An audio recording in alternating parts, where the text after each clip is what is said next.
My name is Darcy Ingram. I was 32 years old when my father threw my 8-year-old daughter into a thunderstorm. 3 hours. That's how long my daughter sat in a storm drain before someone found her. 3 hours of rain hitting her face, of wind tearing through her jacket, of thunder shaking the concrete under her body. She was 8. She weighed 52 pounds, and my father opened the door and pushed her out like she was a stray dog who'd knocked over the trash. He did it because of a lie told by her 10-year-old cousin, a lie my parents never questioned, not for 1 second, because questioning it would have meant admitting the truth about who they'd been protecting all along. What happened in that hospital room 3 hours later, and what my father said when he saw me sitting by her bed, changed everything. But what none of them knew was that I had already made the call that would end their world as they knew it. Welcome back to Calm Drama Stories. This is where we share real stories about the moments that test your family and the quiet strength it takes to protect the people you love most. If this story speaks to you, drop a comment and be sure to subscribe. I joined the Army at 18, not because I loved the idea of uniforms and salutes, because it was the only door my father couldn't close. Ray Ingram had a very clear picture of what his daughters should be. Married young, close to home, grateful for everything he provided and quiet about everything he didn't. My sister Jenna fit that picture perfectly. She married Derek Walsh at 21, had Tyler at 22, and moved into a house 10 minutes from my parents. My father smiled at her wedding like he'd just won the lottery. I chose ROTC, then Officer Candidate School, then a logistics commission out of Fort Campbell, Kentucky. Every step I took further from home, my father's silence got louder. By the time I was 24, I was a first lieutenant managing supply chains for a brigade. By the time I was 25, I was pregnant. The father, a civilian contractor named Marcus, left when I was 6 months along. No forwarding address, no phone call. Just an empty apartment and a note that said, "I'm not ready." I had Lily alone. Raised her on base housing and meal plans and every scrap of leave I could scrape together. My mother called once a week. My father called once a month. And when they did, the question was always the same. "When are you coming home, Darcy?" I never answered that question the way they wanted, but I always answered Lily's.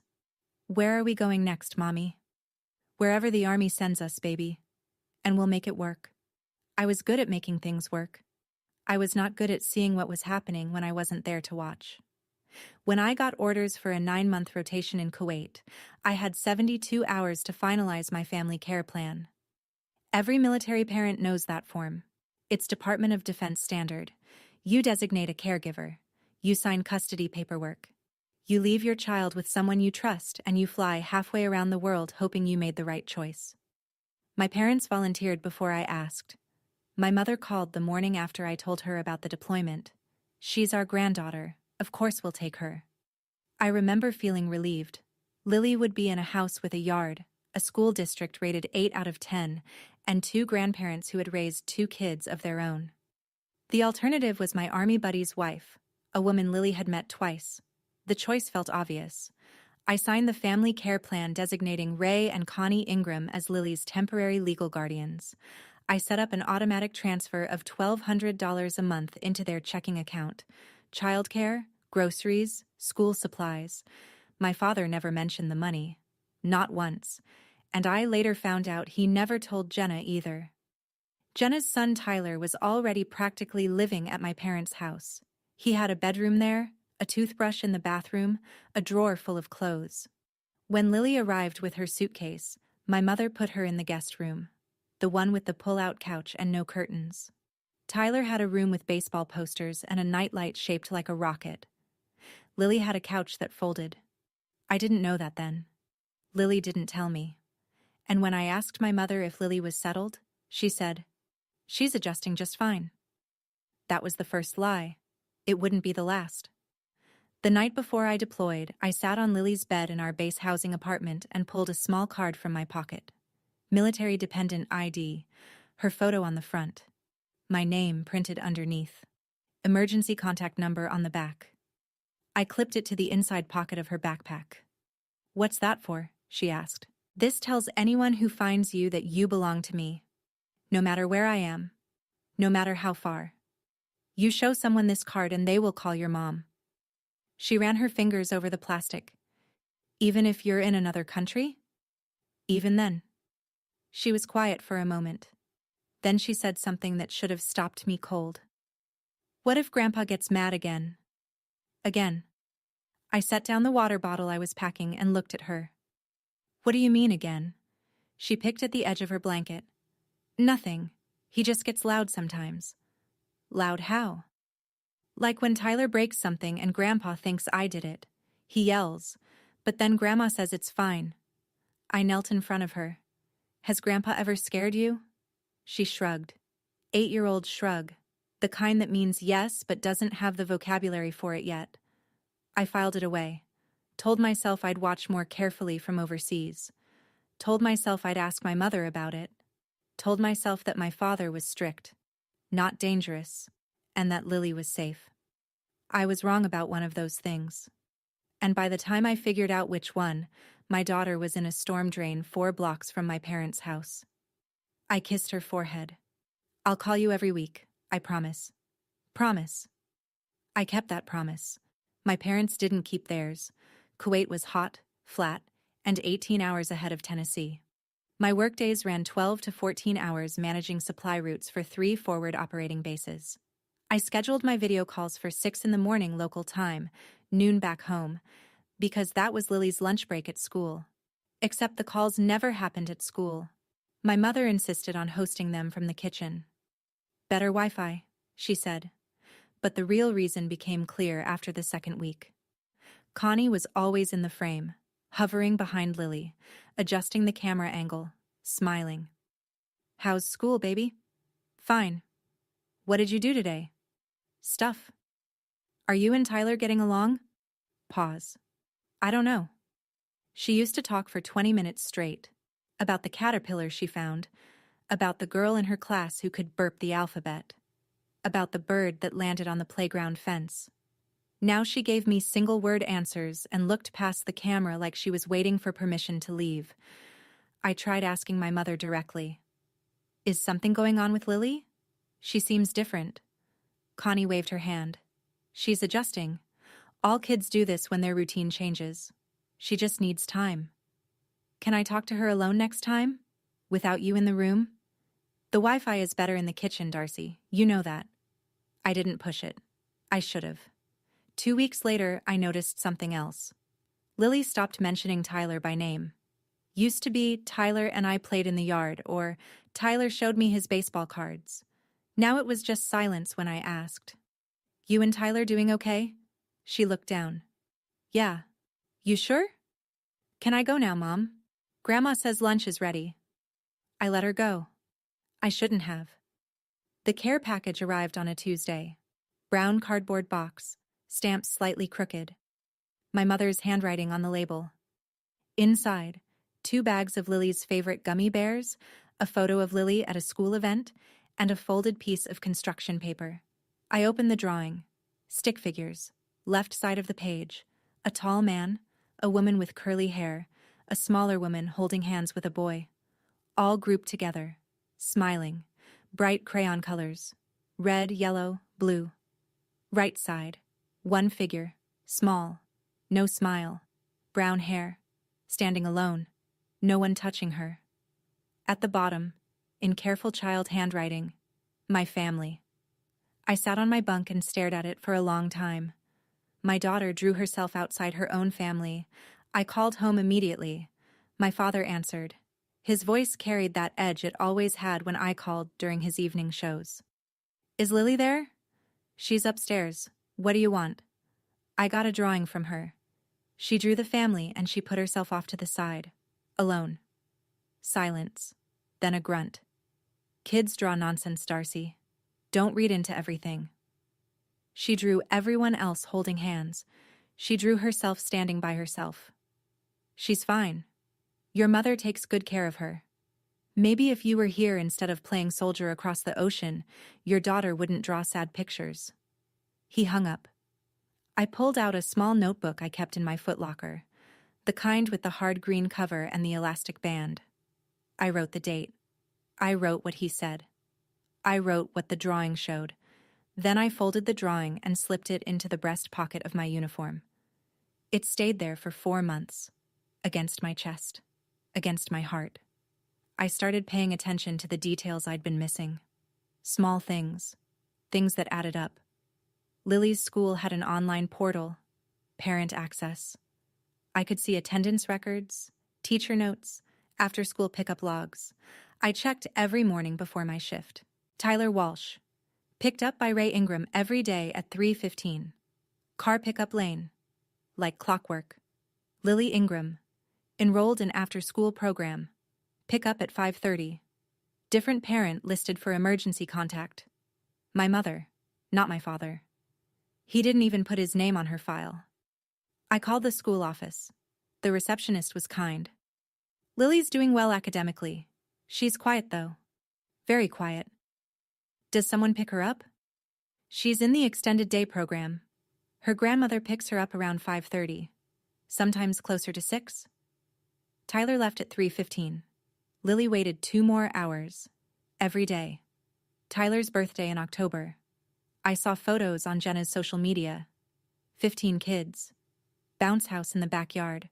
Cake shaped like a baseball diamond. My parents grinning behind a table of presents they'd paid for. Lily's birthday in January. My mother texted me a single photo. Lily at the kitchen table. A store-bought cake. No candles. No friends. Just my mother standing behind her and a paper plate with a slice of yellow cake. I called my mother that night. Why was Lily's birthday so different from Tyler's? We already spent a lot this month, Darcy, and Lily didn't want a big party. She's 8. What 8-year-old doesn't want a party? Tyler lives here full-time. Lily is temporary. Temporary. She used that word like it was a fact, not a knife, but it cut just the same. And I knew right then that in my parents' house, my daughter was a guest. Tyler was the grandchild. I sat down at the comm station at 0300 and typed a hardship reassignment request. 2 pages. Single-spaced. Facts only. Military regulation allows early return when family care plan conditions change materially. I cited documented concerns about my designated caregiver's treatment of my dependent child. I attached the school counselor's contact information, the pickup log discrepancy, and a scanned copy of Lily's drawing. My commander, Colonel Barrett, read it the next day. He called me into his office, sat me down, and said, "Ingram, is your daughter safe?" "I don't know, sir. And that's the problem." He signed the request that afternoon and sent it up the chain. Then I called Captain Elena Rivera, JAG. We'd served together at Fort Sill 3 years earlier. She was stationed at Campbell, and she owed me a favor for covering her supply audit when her kid got sick. "Rivera, I need legal advice, off the record for now. Talk to me. My parents are my designated caregivers for Lily. I think there's favoritism, maybe neglect. I need to know my options." She didn't hesitate. "Document everything, screenshots, school reports, dates. If this goes legal, you want a paper trail that starts before the incident, not after. There hasn't been an incident. Then you're ahead of the curve. Stay there." I spent the next 2 months building a file. Every phone call logged, every drawing scanned, every text from my mother saved to a folder on my laptop labeled Family. I didn't tell my parents I was seeking early return. I didn't tell Jenna. I didn't tell anyone except Rivera and Colonel Barrett. 2 months of paperwork. 2 months of waiting. And then, 3 weeks before my reassignment came through, Tyler told the lie that changed everything. I trusted my parents with the most important person in my life, and for 2 years, I missed the signs that my daughter was becoming invisible in her own family. If you have ever felt that gut feeling that something was wrong but could not prove it, stay with me. Drop a comment, and let us keep going. Tyler Walsh had been lying about Lily for months. I just didn't have the full picture until later. The first lie was small, a broken television remote. Tyler threw it at the wall during a tantrum over a video game. When Ray stormed into the living room, Tyler pointed at Lily. She dropped it. Lily said she didn't. Ray told her to stop making excuses and sent her to her room. The second lie was about cookies. My mother baked a batch of snickerdoodles for Tyler's classroom party. Half the tray disappeared overnight. Tyler told Connie that Lily ate them after dinner. The truth was, Tyler had given them to his friend from across the street. My mother never asked Lily her side. She just said, "You need to learn some self-control." The third lie was worse. Tyler told his teacher that Lily had called him a name at recess. The teacher separated them for a week. When the school counselor looked into it, no witnesses could confirm Tyler's story. But the separation had already happened, and Lily spent that week eating lunch alone. Each time, the same pattern. Tyler spoke. Adults believed. Lily denied. Adults dismissed. My mother once told Lily, "Don't be a tattletale. Nobody likes a child who makes up stories." Lily stopped telling anyone anything. She drew instead. I learned about most of this from the school counselor, Mrs. Patterson, who had been meeting with Lily once a week since November. Lily trusted her because Patterson never interrupted her drawings. She just sat and waited. Patterson told me later, "Your daughter doesn't talk much, but her drawings say everything." Ray's rule was simple and absolute. Tyler didn't lie, and anyone who said otherwise was the problem. My mother had a pearl necklace that she treated like it was made of moonlight. It belonged to her mother, and before that, her grandmother. 3 generations of Ingram women had worn it at their weddings, their christenings, their milestone birthdays. My mother kept it in a small velvet box on her dresser and took it out every Sunday before church. One Sunday in February, during a family dinner I wasn't present for, my mother lifted the velvet box from the dresser and brought it to the table. She opened it in front of Tyler. "This was your great-grandmother's," she said. "Someday, when you're older, I'll pass it down to you." Tyler's eyes went wide. He reached for it and Connie let him hold it. She watched him turn the pearls over in his small fingers and she smiled like she was watching a sacred tradition unfold. Lily, sitting across the table, asked quietly, "Can I hold it too?" My mother didn't look at her. "Not right now, sweetheart. You might drop it." Tyler smirked. Lily put her hands in her lap.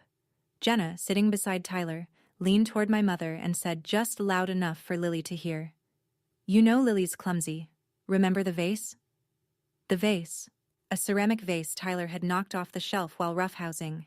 He told my parents Lily bumped it. They believed him.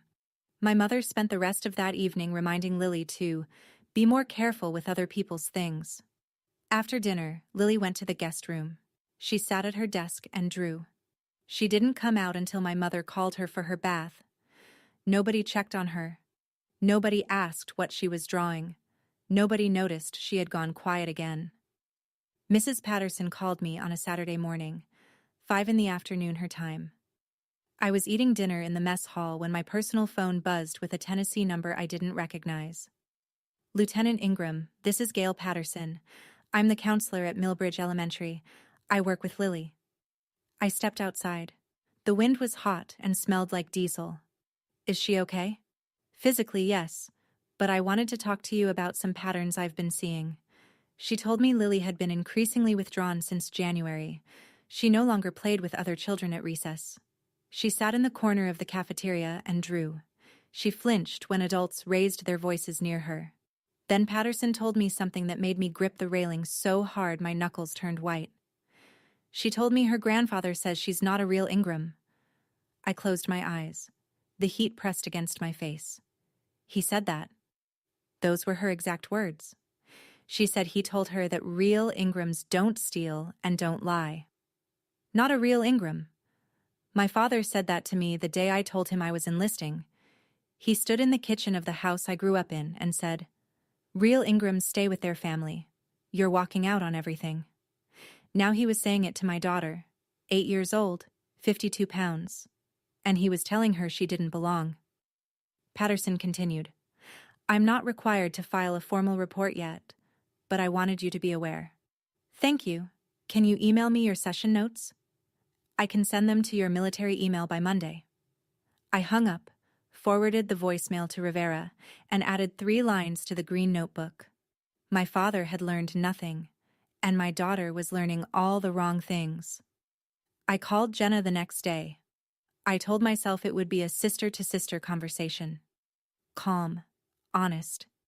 Two mothers talking about what was best for the kids. It lasted 4 minutes. Is Lily doing okay at Mom and Dad's? Her school counselor says she's been withdrawn. Jenna sighed. The kind of sigh that was loud enough to make sure I heard it. She's fine, Darcy. She just needs to learn her place. Tyler's been here longer. He knows the routine. She needs to learn her place. I let those words sit in my ear for a full 3 seconds before I trusted myself to respond. What does that mean, Jen? Learn her place? It means your daughter walks around that house like she's a guest instead of pitching in. Tyler helps Dad in the garage. Tyler sets the table without being asked. Lily sits in her room and draws. She's 8. Tyler was doing chores at 8. Tyler has 2 parents and a bedroom with a nightlight. Lily has a pull-out couch. Silence. Then Jenna said the thing I wasn't prepared for. I told Mom and Dad that maybe you should just let them adopt Lily. You're never here anyway. She needs stability, Darcy. She needs a real family environment. My throat tightened. Not from sadness, from the effort of keeping my voice even. Adopt my daughter. I'm just saying what everyone's thinking. I hung up without another word. Opened my laptop, pulled up the Army Legal Assistance portal. Started drafting notes for a formal custody review. My sister wanted my parents to adopt my child. She'd said it out loud like it was a reasonable suggestion, like my motherhood was a lease she thought had expired. I decided that night that when I came home, I was coming home armed, not with weapons, with paperwork. 3 weeks later, the reassignment came through. I was going home. Colonel Barrett handed me the paperwork in his office with a look that was half relief and half concern. Ingram, whatever's going on, handle it. Your kid needs you more than logistics does. I packed my footlocker in 40 minutes. Green notebook, laptop, phone charger, Lily's drawing in my breast pocket. Everything else was Army issue and could stay. My flight left Kuwait at 0600. 17 hours of turbulence and layovers. I landed at Nashville International at 2 in the afternoon, Central Time. Rented a car at the Hertz counter with my military ID. Drove to a Holiday Inn 12 minutes from my parents' house. I did not call them. I did not drive by their house. I sat on the hotel bed with my phone in my hand and called Rivera. I'm stateside, landed 2 hours ago. Good. Your family care plan revocation request is drafted. I can file it first thing Monday morning. What happens after you file? Your parents lose designated caregiver status. Legal guardianship reverts to you immediately. If they refuse to return Lily, we go to family court. And if something happens before Monday, then we file emergency. But Darcy, let the process work. If you confront them now, they'll play victim. Your father will say you're unstable. Your mother will cry. Your sister will tell everyone you abandoned your daughter and now you're attacking the people who stepped up. She was right. I knew she was right. Don't tell anyone you're back. Go to the school first. Talk to the counselor. Build your case in daylight. I was coming home, but this time, I wasn't coming home as their daughter.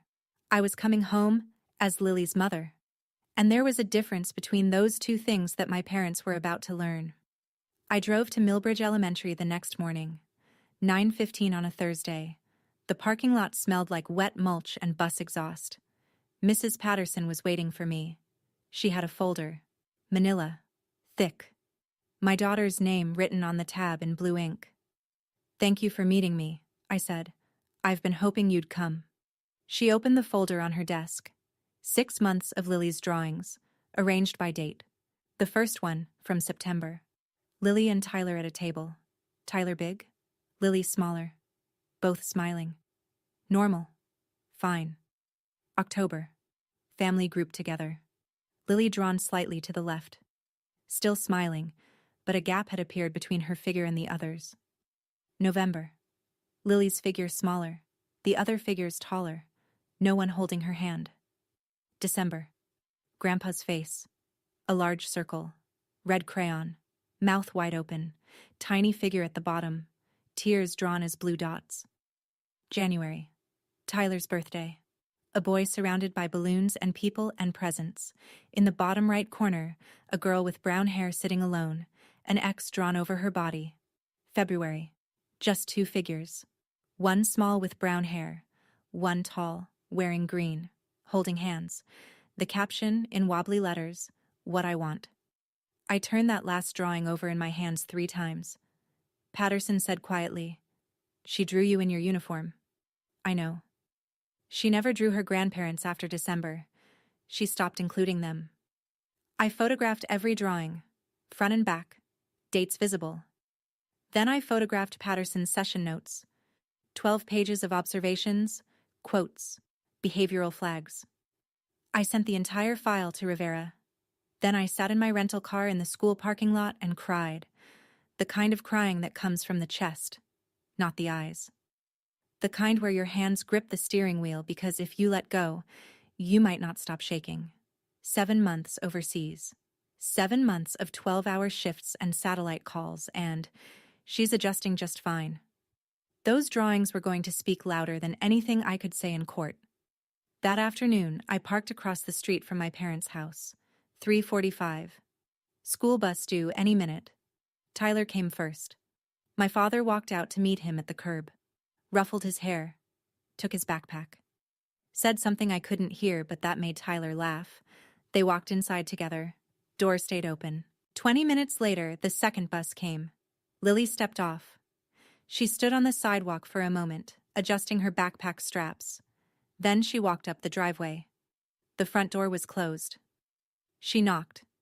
My 8-year-old daughter knocked on the door of the house she'd been living in for over a year. My mother opened it. No greeting, no smile. "Wipe your shoes and pick up your stuff from the hallway." Lily walked inside.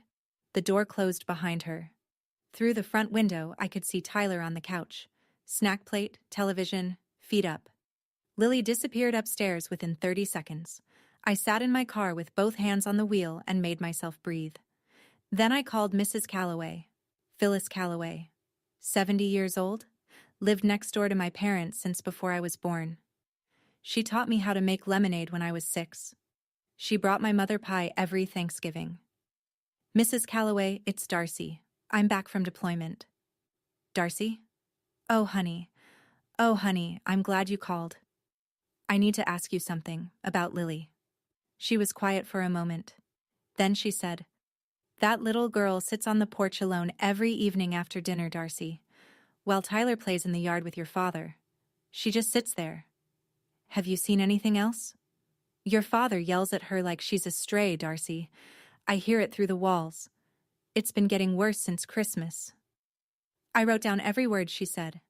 Date, time, details. That evening, I drove to my parents' house. I told myself I was just going to check. Park in the driveway. Maybe knock. Maybe take Lily right then. I pulled in at 7:15. The kitchen light was on. The television flickered in the living room window. Then I heard it. My father's voice, through the front door, loud enough to reach the car. "I told you to clean up after dinner. Tyler doesn't have to tell you twice." Lily's voice, small and careful. "I did clean up, Grandpa. Don't talk back to me. Go upstairs and stay there until you can behave." A pause. The creak of stairs. Then nothing. My hand was on the car door. My fingers wrapped around the handle. Every part of me wanted to walk up those steps, open that door, and carry Lily to the car without saying a single word to my father. But Rivera's voice was louder than my anger. "If you confront them now, they'll play victim. You need the system on your side." I closed my eyes, pulled my hand off the handle. I backed out of the driveway, drove 4 blocks, pulled over. That was the hardest 3-point turn I ever made in my life. I called Rivera from the hotel parking lot. "File the family care plan revocation first thing tomorrow. I want it on record." "Done. I'll have the paperwork submitted by 0900. Rivera, what if something happens before then? Then you call 911 and you call me. In that order." I sat in the hotel room that night and stared at the ceiling. 9 hours until morning. 9 hours until paperwork. 9 hours of trusting that nothing would go wrong. But I didn't have 9 hours, because the storm came that night. Here is what happened in my parents' house that evening. I learned the details later, from Tyler's interview, from Mrs. Calloway, from my mother's own tearful confession. Around 8:30, my mother went upstairs to put on her necklace for the next morning's church outfit. She opened the velvet box on her dresser. Empty. She searched the bedroom, then the bathroom, then the hallway. Then she went downstairs and started pulling open drawers in the kitchen, the living room, the front closet. Ray, my mother's necklace is gone. I can't find it anywhere. My father stood up from his recliner. What do you mean, gone? It's not in the box. It's not on the dresser. I've looked everywhere. Tyler was in the living room. He watched the panic build for about 90 seconds. Then he walked to my father. Grandpa, I saw Lily put something in her backpack earlier, after school. She was being sneaky about it. My father didn't ask a follow-up question. He didn't ask Tyler what exactly he saw, or when exactly it happened. He walked straight to the guest room, grabbed Lily's backpack from the floor, and unzipped it. The pearl necklace was inside. Tyler had placed it there that afternoon while Lily was upstairs doing homework. He'd taken it from the velvet box, walked it to the guest room, and slipped it into the front pocket of her bag.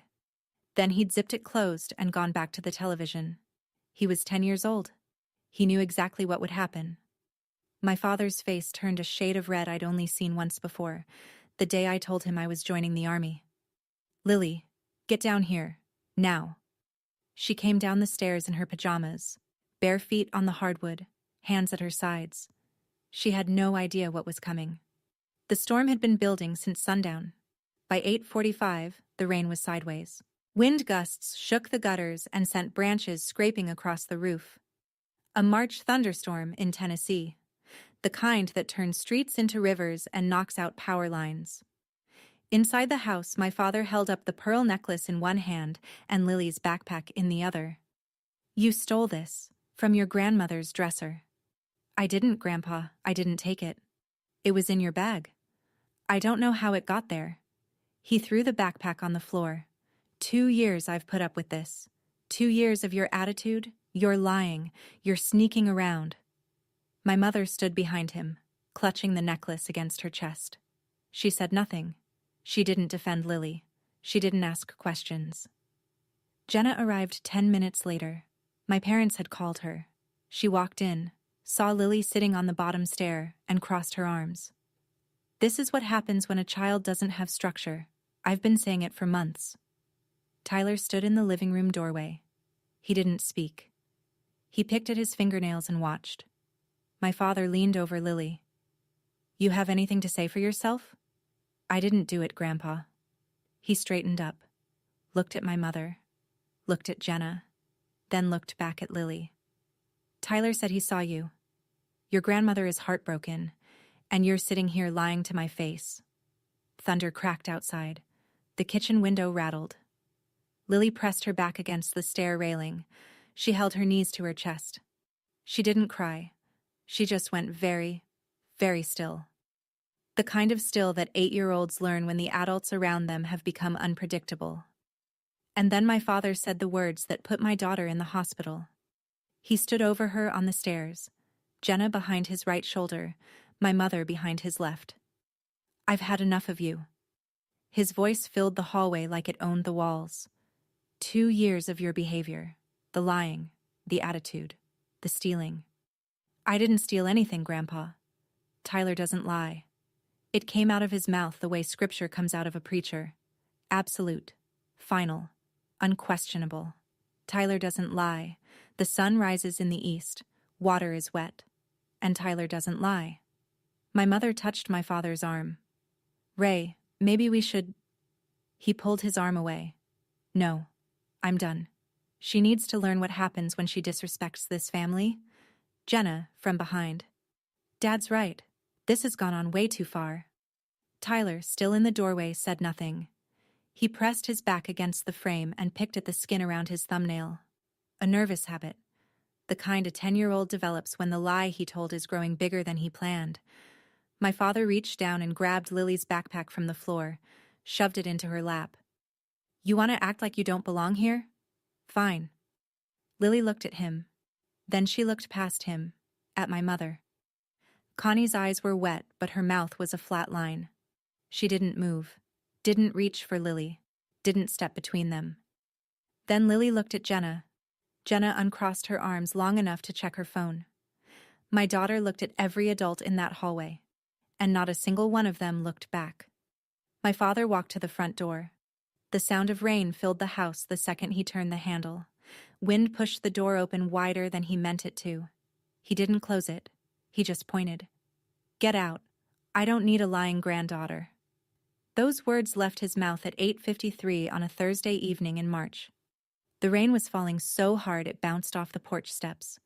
The wind had already knocked a branch off the maple tree in the front yard. The temperature had dropped 14 degrees in the last 2 hours. Lily stood up from the stairs. She didn't argue. She didn't scream. She picked up her backpack, slipped her arms through the straps, and walked to the door.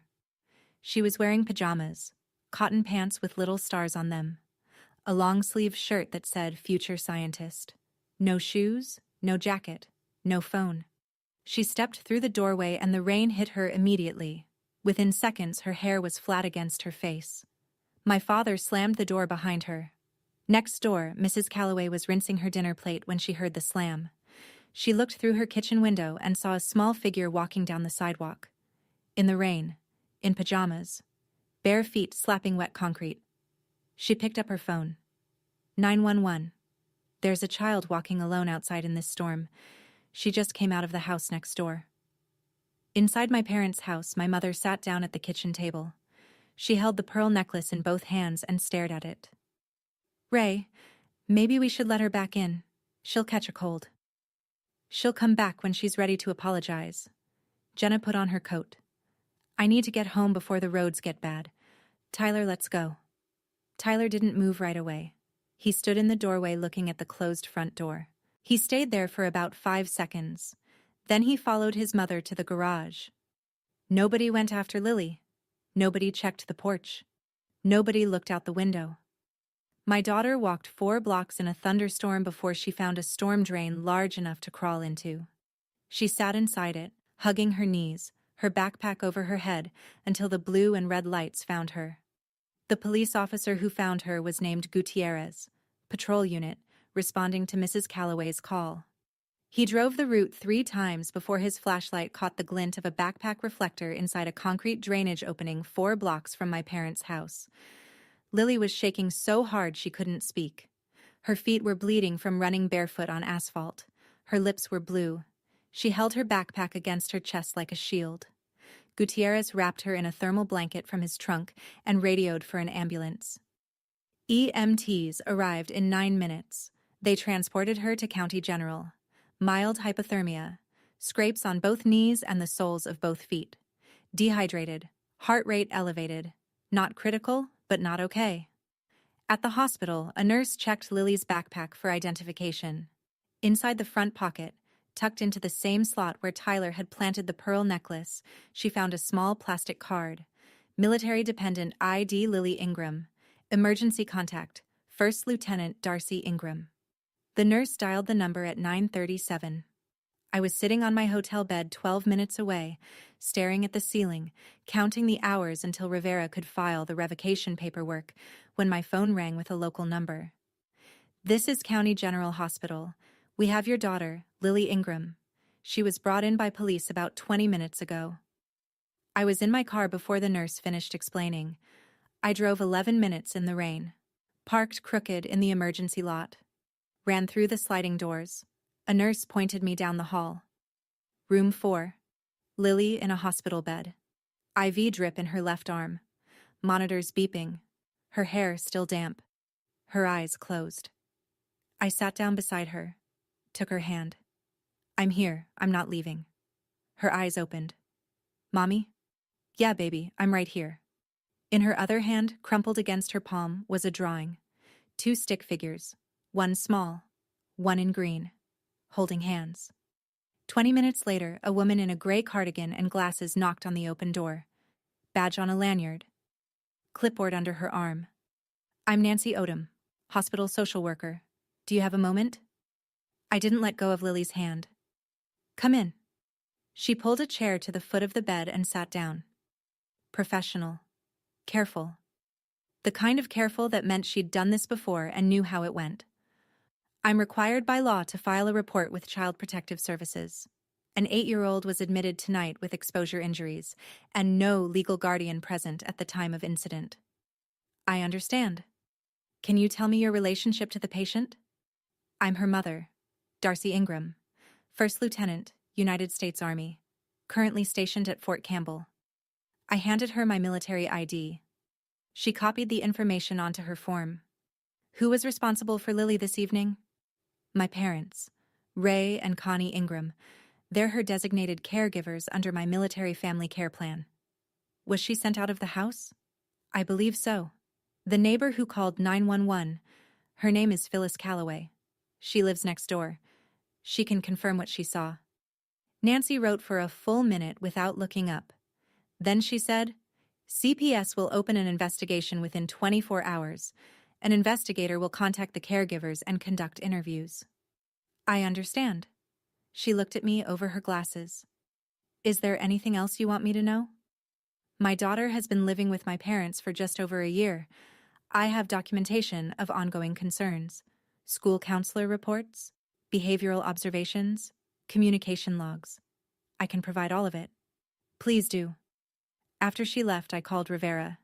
It's happening. CPS is filing tonight. I'm driving to Campbell now. I'll be there by morning. I didn't make a single accusation. I just answered her questions. The system moved on its own. 1 hour and 12 minutes after I arrived at the hospital, the door to room 4 opened again. My father walked in. He saw Lily first. Small body in a hospital bed. IV tube running to her arm. Monitors blinking green.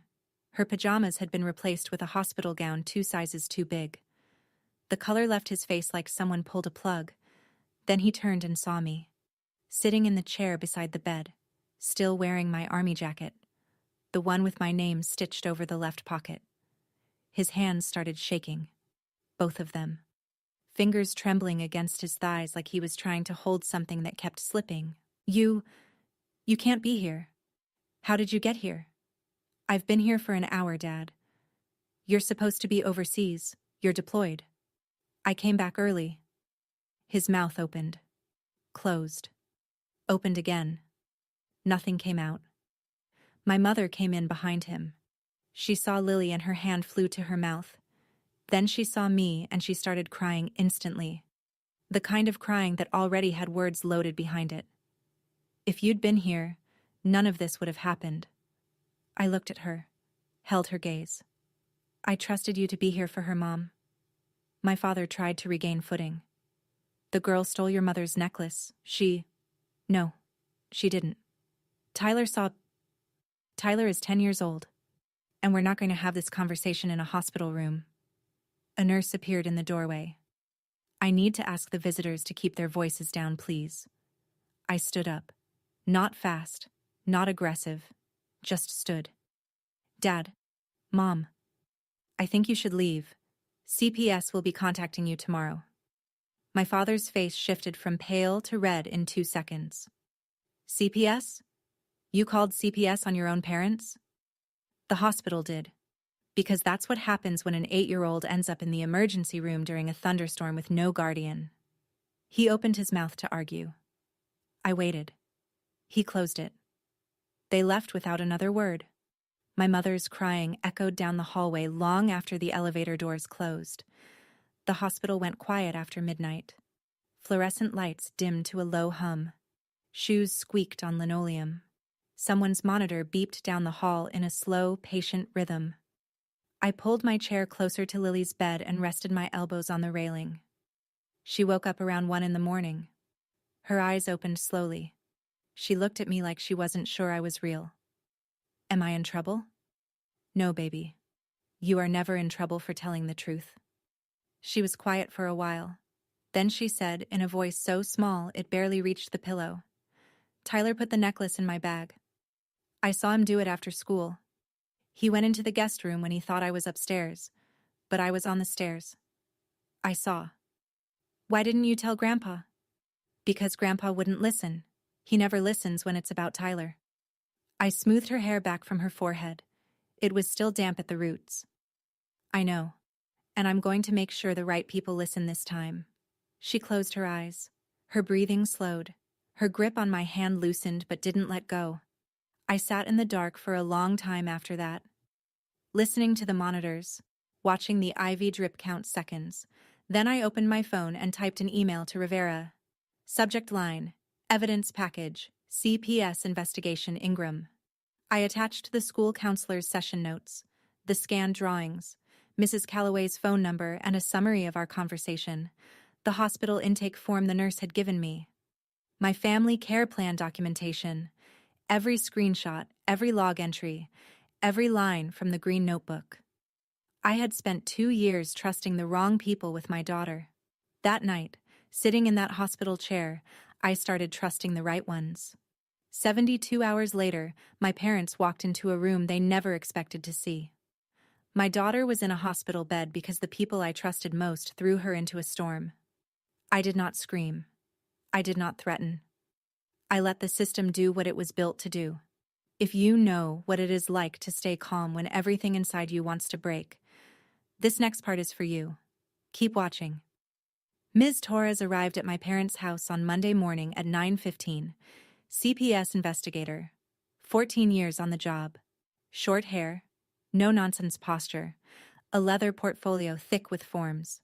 She interviewed Ray and Connie separately. Standard protocol. My father's version. The girl was acting out. I told her to sit on the porch and think about what she'd done. She ran off on her own. My mother's version. Ray was upset. She went outside for some air. I thought she'd come right back in. Torres wrote both statements down. Then she noted the discrepancy. He said he told her to sit on the porch. She said Lily went outside for air. One was an order. The other was a choice. They couldn't both be true. Next, Torres interviewed Mrs. Calloway at her kitchen table. Phyllis had her own notes. She'd been writing things down since November, times and dates and what she heard through the shared wall between the houses. He opened the front door, Mrs. Calloway said. He pushed the child's backpack at her. She was in her pajamas. No shoes. He told her to get out. Torres looked up from her notebook. Those were his exact words? He said, "Get out. I don't need a lying granddaughter." Then he slammed the door. I called 911 within 30 seconds. Torres wrote the quote in block letters. Underlined it. That sentence, cold and short and final, went into the official CPS file. Not as hearsay, not as allegation, as a direct witness statement from a 70-year-old woman with no motive to lie and a clear view from her kitchen window. My father had spent 61 years controlling the narrative inside his house. He didn't know that the walls were thinner than he thought. The child specialist assigned to Tyler's interview was named Dr. Kessler. Young, patient, trained in forensic interview techniques for minors. Jenna was present in the room, per protocol, but was instructed not to coach or interrupt. Tyler sat across a small table with a cup of juice and a stress ball. Tyler, can you tell me what happened with the necklace? I saw Lily put it in her backpack. What time was that? After school. Where were you when you saw her? In the kitchen. Where was Lily? In the hallway. Can you see the hallway from the kitchen? Tyler paused. I was in the hallway too. Were you in the kitchen or the hallway? He squeezed the stress ball. The living room. I saw her from the living room. 3 locations in 30 seconds. Kessler didn't point it out. She just wrote. Tyler, sometimes kids feel pressure to say things because they're scared or because someone told them to. It's okay to tell the truth here. Nothing bad will happen to you. Tyler looked at his mother. Jenna's face was stone. I put it in her bag. Jenna's voice cut in immediately. He's confused. He doesn't know what he's saying. Kessler. Ma'am, please let Tyler finish. Tyler stared at the stress ball. His voice dropped to a whisper. Mom told me Lily needs to learn her place. She said if Lily got in trouble, Grandpa would send her away and things would go back to normal. Jenna stood up. Tyler didn't look at her. The room went very quiet. Torres conducted Jenna's interview in a separate room. By then, she had Tyler's statement, Mrs. Calloway's account, and the documented history from the school counselor. Mrs. Walsh, did you instruct your son to place the necklace in Lily's backpack? Jenna's jaw tightened. That's ridiculous. Tyler is 10. He makes things up. Your son stated that you told him Lily needs to learn her place. He also stated that you said if Lily got in trouble, your father would send her away. He's a child. You're going to believe a child over me? Torres set her pen down and looked at Jenna without blinking. Ma'am, I believed a child's lie when it put an 8-year-old in the hospital. So yes, I take children's statements seriously. Jenna pushed her chair back. I'm calling my lawyer. That's your right. This investigation will proceed regardless. Torres placed the pearl necklace on the table in a clear evidence bag. It had been recovered from Lily's backpack at the hospital and catalogued by the responding officer. This necklace was planted in an 8-year-old girl's bag by a 10-year-old boy who was told to do so by his mother. The result was a child being expelled from her home during a severe thunderstorm without shoes, without a jacket, and without supervision. She spent 3 hours alone in a storm drain. Jenna stared at the necklace. The pearls caught the overhead light. They looked smaller under fluorescence than they ever did on my mother's dresser. She didn't say another word. She picked up her phone and left the room. The supervised meeting took place at the CPS County office on Wednesday afternoon. A rectangular table. Overhead, fluorescent lights. A recording device in the center. On one side, my parents. My father in a button-down he'd ironed himself. My mother in the cardigan she wore to church. Their lawyer, a man named Lester, sat between them. On the other side, me. Captain Rivera in her dress uniform. My documentation in a manila folder. At the head of the table, Ms. Torres. Jenna was not present. She had refused to attend after Tyler's interview. Torres opened by presenting her findings. Inconsistent statements from Ray and Connie. Tyler's admission.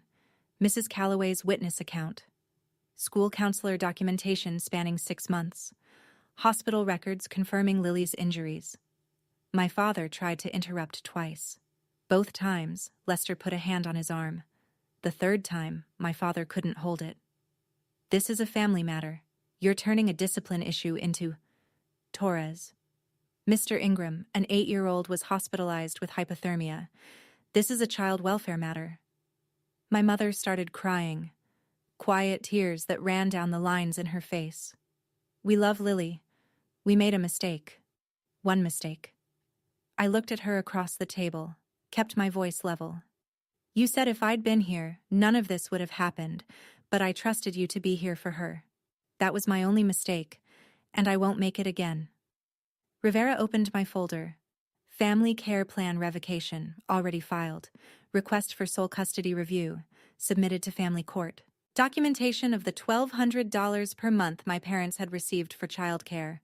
All of it on the record. My father stared at the stack of paperwork. You're going to throw your own family away over this? You threw my daughter into a storm, Dad. I'm building her a roof. I didn't raise my voice. I didn't need to. Torres delivered the preliminary findings at the end of the meeting. Substantiated report of child neglect against Ray and Connie Ingram. Recommendation: no unsupervised access to Lily Ingram pending comprehensive review.